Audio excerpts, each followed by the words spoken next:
আসসালামু আলাইকুম। বলুন তো বাংলাদেশে মোট কিডনি রোগের সংখ্যা কত?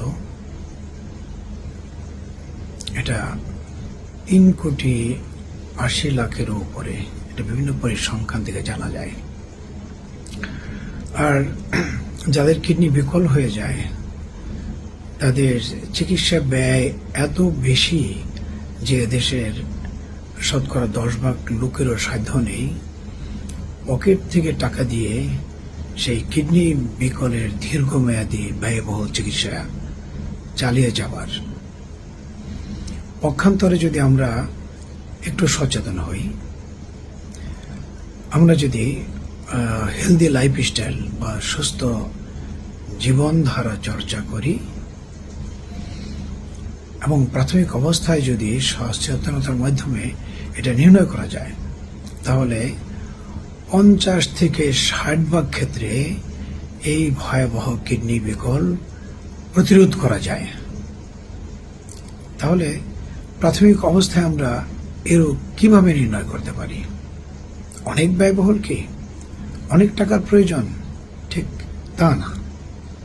এটা দরকার আপনার এই রোগের ভয়াবহতা সম্পর্কে একটু সচেতন থাকা, সাবধান থাকা। মাত্র 2টো পরীক্ষা। একটা হলো রক্তের ক্রিয়েটিনিন থেকে ইজিএফআর, অর্থাৎ 100 ভাগে আপনার কিডনি কত ভাগ কাজ করছে সেটা বের করা। তাহলে বোঝা যাবে যে আপনার কিডনির ক্ষমতা কমে যাচ্ছে কিনা। দ্বিতীয়ত, যদি আপনার কিডনির ক্ষমতা সম্পূর্ণ অটুটও থাকে তাহলে প্রস্রাব পরীক্ষা করে যদি দেখা যায় সেখানে অ্যালবুমিন বা প্রোটিন যায় কিনা, এটাকে মাইক্রো অ্যালবুমিন বলে, সেটা যদি একদম প্রাথমিক অবস্থায় শনাক্ত করা যায় তাহলে চিকিৎসা করে অনেক সময় এটাকে একদম ভালো করা যায়। অথবা এই রোগটা আস্তে আস্তে বাড়তে বাড়তে যাতে কিডনি বিকল না করে ফেলে সেই গতিটাকে থামিয়ে দেওয়া যায় বা স্লো করে দেওয়া যায়। তাহলে কাদের জন্য এই 2টো পরীক্ষা দরকারি? যাদের ডায়াবেটিস আছে, যাদের উচ্চ রক্তচাপ আছে,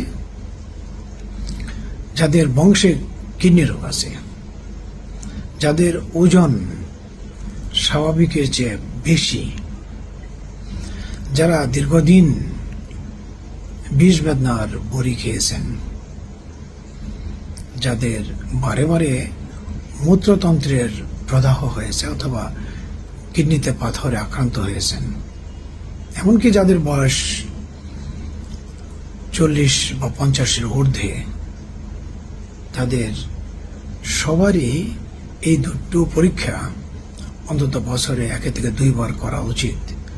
তাহলে প্রাথমিক অবস্থায় যদি এই রোগ নির্ণয় করা যায় তাহলে কিডনি বিকল প্রতিরোধ করা যাবে। কাজেই কিডনি রোগ সম্পর্কে আপনারা সবাই সচেতন থাকুন এবং একদম প্রাথমিক অবস্থায় নির্ণয় করে এই ভয়াবহ কিডনি বিকল প্রতিরোধের জন্য আপনারা ব্যবস্থা নিন। আপনারা সবাই সুস্থ থাকুন, ভালো থাকুন।